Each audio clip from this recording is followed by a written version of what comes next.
So, as if to make my day easier, yesterday I opened the Globe and I read this Rick Salutin column, where it's often like spot the economic fallacy in reading his stuff. So he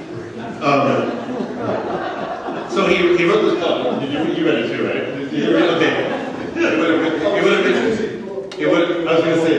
it would have made the blog. The density of unreason in the column was amazing. So there's these 3 sentences. I mean, this will drive you crazy. Okay, so he's diagnosed. He says, forget about flu. Flu doesn't matter. What really matters is EGD, economic globalization disease, which Canada caught sometime around the free trade agreement being accepted. And so free trade has devastated Canada. He's claiming blah blah blah. He says, so as the disease, which is trade, progressed through the main body of working Canadians, they had less to spend. Yet their economic role was now mainly to buy what had been made elsewhere. They become primarily consumers rather than producers. And to fulfill this responsibility, they resorted to ever greater debt. So is that killing you yet? Okay, so there's 3 big things wrong with that.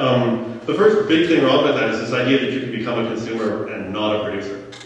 And that's the fallacy of not realizing that there's 2 sides to every exchange, right? So how is it that Canadians wind up becoming just consumers and we just stop producing stuff, even if it were true? Like, how would that work? Like, why are people selling this stuff?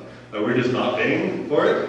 Right? You necessarily have to remember, we pay for things with gift certificates for Canadian goods, right? That's what Canadian money is.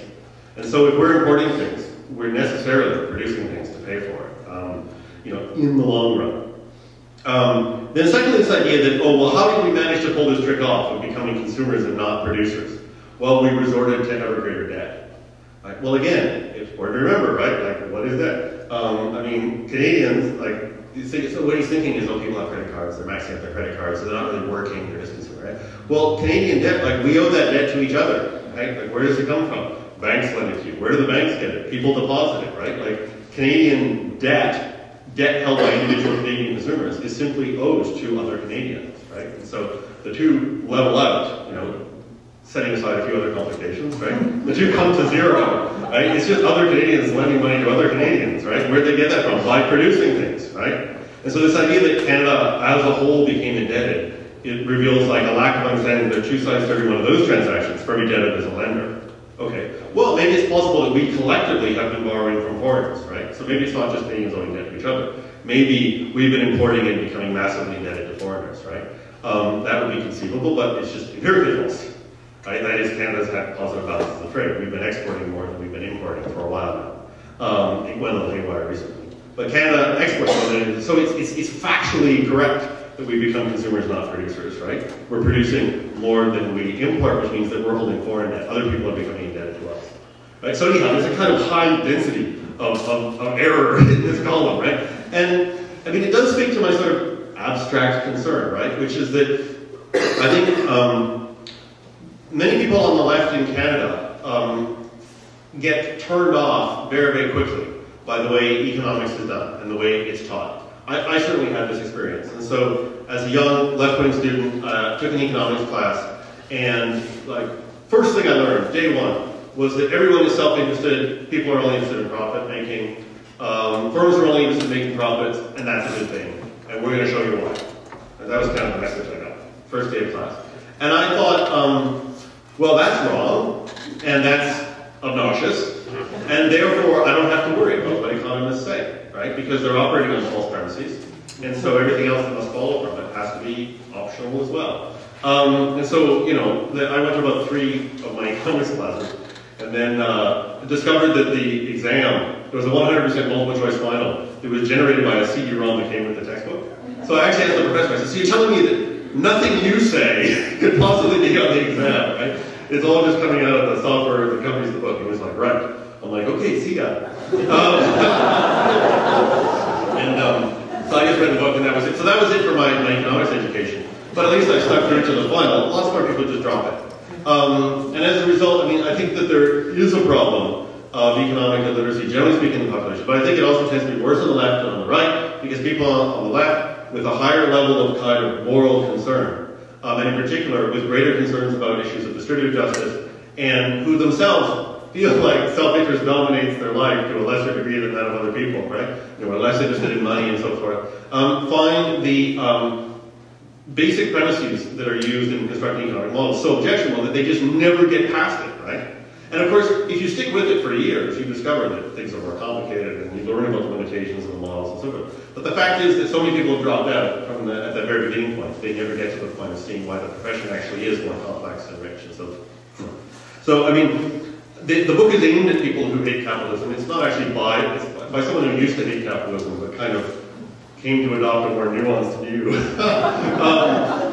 But it's for people who hate capitalism in the sense that I'm attempting to do economics without the obnoxious assumptions that tend to drive people on the left away from the profession. So, you know, it's not based on the assumption that people are acting on self-interest. People have a mixture of motives. People actually often act morally. But that doesn't mean that certain kinds of claims made by economists don't prevail. So, for example, this business about there being two sides to every exchange, that has nothing to do with self-interest, that has nothing to do with profit, right? It's a fundamental principle that should guide our thinking about economic questions. It's incredibly important. And that economists, because of their disciplinary training, tend to be very aware of, and they're always on the lookout for the mistake that is so easy to make. Whereas people without formal training in the subject often just walk into that mistake. So that's why it's economists sort of from the left. And, I mean, I pick on Salutin, but you know, it's scandalous that we have a columnist who kind of in many ways represents the left in the national newspaper, writing stuff that is just so absolutely incoherent, but also like fundamentally fallacious, like the basic undergraduate level ideas about the economy. And he's writing about globalization and economics, and he just does not understand the basic principle of how a market economy functions. That's scandalous. And so that's what I take to be sort of the scandal of economic illiteracy on the left. And this is sort of my little attempt to do. And you know, it's hard to kind of correct fallacies without being kind of obnoxious and professorial. Because the book is kind of like why this is dumb and why that's dumb and so on. But you know, there's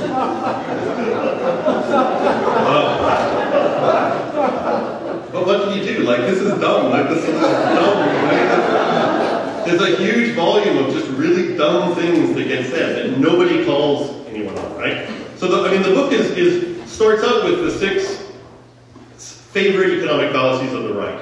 I mean, people on the right say a lot of dumb things too, and nobody calls them on it. Why? Because people who would call them on it don't know enough economics to be able to call them on it. And then, so that's the kind of enticement and inducement, is to show that it cuts both ways. And then the second half, though, is the economic fallacies on the left, and an attempt to show that, look, there are some kind of cherished ideals on the left that have to be abandoned if you take, you know, economics at all seriously. So, thank you.